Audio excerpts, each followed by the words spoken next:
Well, the Baku Grand Prix weekend certainly got off with a bang from Charles Leclerc's perspective, fresh from winning the Italian Grand Prix at Monza for Ferrari, and like everybody on the planet, probably wondering how Ferrari were going to go at the very different Baku circuit. It is fast. There's a lot of straight line speed work in Baku, but also two sectors where it's very tight, 90-degree left and right handers as well, and some demanding medium speed corners. So how were Ferrari going to go after that superb win? Well, Charles Leclerc very quick onto the circuit, and very soon he was at the top of the times as well on medium tyres. But then not completely out of character for Charles Leclerc. He is an emotional guy. He made a mistake going into turn 15, which is a reasonably quick left-hander kink towards the end of the lap. Mitigating circumstances. The medium tyres at that point were 10 laps old, but then of course he would have known that. But he did run wide, he got onto the marbles and went straight on into the Tech Pro barrier, damaging quite badly the right front suspension of the Ferrari. So that was him out. He was quickest at the time, and on that lap his sector 1 had been purple again, so he was definitely trying hard just to keep the momentum going, I guess, from Monza. Anyway, so we felt that, yeah, Ferrari were obviously going to be quick, but Charles was now out of action for the remainder of FP1, which was the bulk of FP1. And at the beginning of FP2, even though the guys in the Ferrari garage, the boys and girls, did a great job getting the car ready, Charles took about 15, 20 minutes to settle back into the car. For quite a while, he was saying the car felt very different through the steering between left and right handers. And although they said, no, nothing showing up on the telemetry, Charles, he eventually got quite wound up and said, right, I'm not going to drive this car anymore. I'm coming in.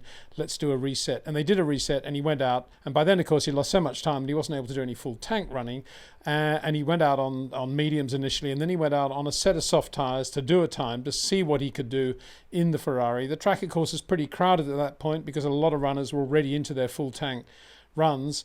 But nonetheless, he found some free track and he went back to the top of the table and he finished the day quickest for Ferrari. So a definite statement there by Charles Leclerc and Ferrari. Carlos Sainz looking pretty good as well in the other car. He was quickest for a while too. So Ferrari continuing that momentum from Monza. So it was a good day for them. We'll have a look at all the statistics, the analytics in a second. Sergio Perez also had a very good day for Red Bull. I did say in the live stream in the build up to this race that I thought Sergio would go very well at Baku. Yes, he's done that refreshment day or two with Rob Wilson in the August break. That's definitely improved his ability to get the car into the corner in a more stable fashion now. And on top of that, the Red Bull doesn't look too bad at all around Baku. At the moment, indeed, Sergio Perez looks to be in better shape than Max Verstappen, looks to be more on top of the car. Every time he went out, whether it was on fuel, whether it was on medium tyres, on light fuel, whether it was on the soft tyre run, he was always super quick. And it was back to the old trademark Sergio Perez of being really good out of those 90-degree corners, particularly good out of there, putting the power down in such a linear way, which he does so well. Yes, Red Bull have had their issues, but right now the car doesn't look to be too bad at all. But again, we'll get on to the analytics in a minute. Let's have a look then at how they finished FP2. Charles Leclerc, as I say, quickest 43.4. Sergio Perez almost matching him with that time. And then Lewis Hamilton looked really good in the Mercedes as well. George Russell was in and out of the pits. There was quite a long delay for George in FP2, didn't get out of the track. So again, he was completely out of sync. When he did go out, they put hard tyres on the car and he did his fuel run, and then he did his soft tyre run again when the track was very crowded and didn't get in a proper lap before. Again, they said there was a problem with the car and they foreshortened his FP2 session. So don't read too much into where George Russell is. But Lewis Hamilton looking very good. Carlos Sainz, as I say, in the other Ferrari, backing up and confirming that speed shown by Charles Leclerc. McLaren, a big work day. Lando Norris didn't get in a lap on the soft tyre.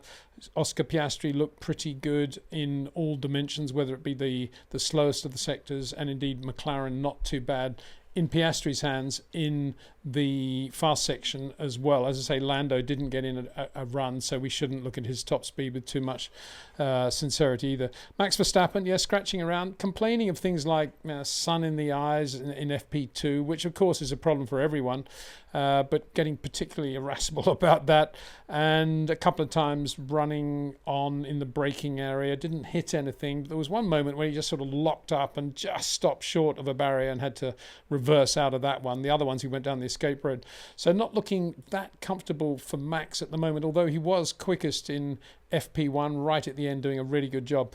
And again, he's so slow in a straight line. We'll get on to the analytics, as I say. He's so slow in a straight line. You've got to wonder what sort of power they've got through that car at the moment for Max. Lance Stroll, pretty good in the Aston Martin, which is really quick in a straight line. Just seemed to be better all round, combining all three sectors, than Fernando Alonso. A bit of the similar story to what we saw at Red Bull. Nico Hülkenberg and Oliver Behrmann looking really good in the other Haas Ferrari. Didn't touch anything, and he was right up there with Nico from the start of FP1. So big shout out to Ollie for the job he's doing in that car. Really good. And of the other runners, I thought Franco Colapinto did a very good job in the other Williams, in the second Williams as well. He did have a shunt this morning at turn 4. He's got quite a wide turn. He's got sort of Carlos Sainz approach to the corners, quite wide approach, asks quite a lot of the car, particularly on change of direction when you're leaning it on one way and then leaning it on another. And it was one of those going into 4, the right-hander, when the back end just got away from him and he hit the barrier. But FP2, once they got the car repaired, he was right up there, did a really, really good long run as well. Lando Norris, you can see right down the list there. That just reflects the fact that he was not able to get in a good lap on the soft tyres. So let's have a look also at the top speeds in FP2, and then we'll relate the top speeds to what they're doing in the sector times and how the laps all came together.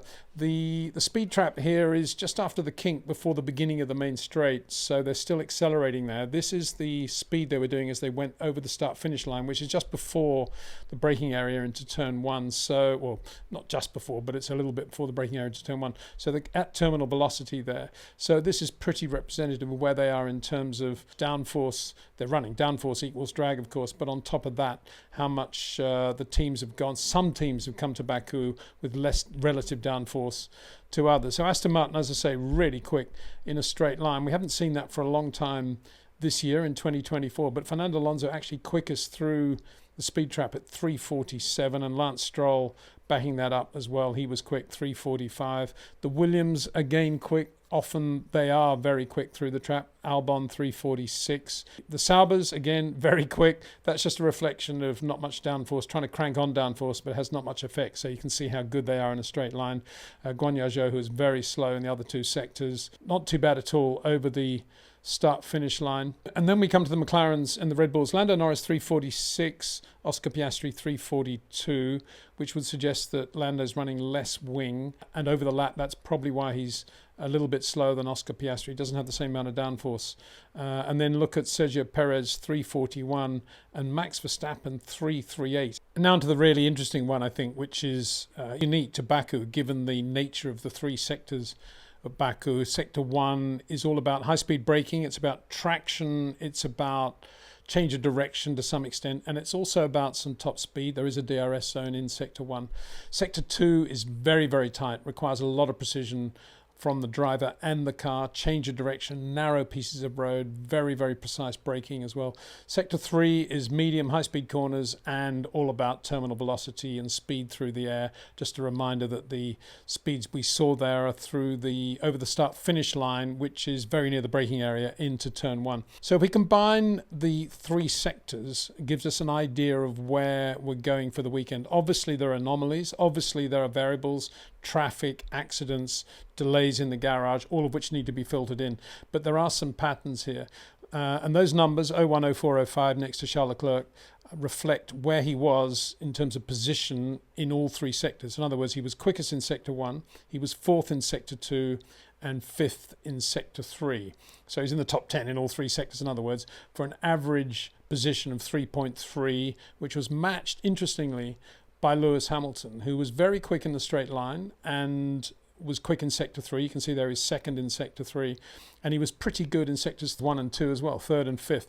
So that gives an indication, I think, that Mercedes are looking very, very good in terms of the overall package. And again, we shouldn't read too much into what George Russell was doing because he did have quite a lot of issues today. Sergio Perez, second, and then 9th. Red Bulls, as I say, not brilliant in a straight line, but 4.3 shows that Red Bull looking pretty good with the overall package as well. And if we assume that Max is going to be quicker in a straight line tomorrow and that the track is going to pick up grip, then he should be right up there and very quick as well. Oscar Piastri also in the top 10 in all three sectors. I say that because it's not easy to achieve that. If you look at how many drivers in the top 10 overall were not in the top 10 in at least one of the sectors, you can see how difficult it is to get the car really nicely compromised for the lap of Baku. But Oscar Piastri 7th, 6th and 4th. Very good, not too bad in a straight line and pretty good in terms of downforce and balance on the other two sectors.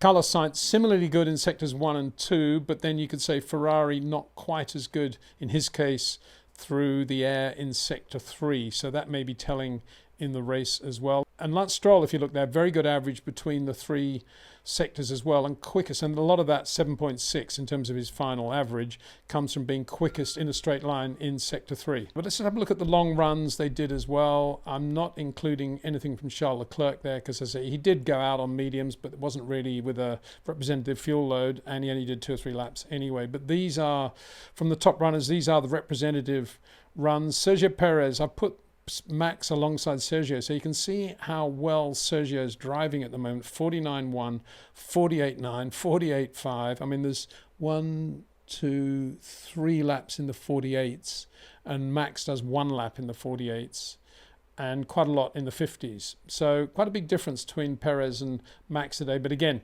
let's see what happens tomorrow before we jump to too many conclusions. Lewis Hamilton uniquely on the hard tyre doing the long run, but looking pretty good. 48.9, 48.0, 48.1. Only 3, well, 48.3, add that to it as well. There's 4 laps in the 48s and pretty consistent as well. Very good. George Russell out of sync and out on the hard tyre, had quite a lot of traffic, but look at that very good run as well on the hard tyre. 47.5, 47.9, 48.0, 49.0, 49.6. I mean, if you put that alongside Max Verstappen, Mercedes looking really good at the moment. As I say, we shouldn't read too much into it because Max is so slow in a straight line. But Lando Norris ran mediums and then softs on the long runs, doing low 49s, then 49.8, and then on the soft he did a 48.9 at the end of the run. So just a lot of homework, a lot of good data gathering for McLaren today, with Oscar Piastri focusing on the medium tyre, which he's doing mid 48s, 48.6, 48.5, 48.6, 49.8. Very consistent running by Oscar Piastri.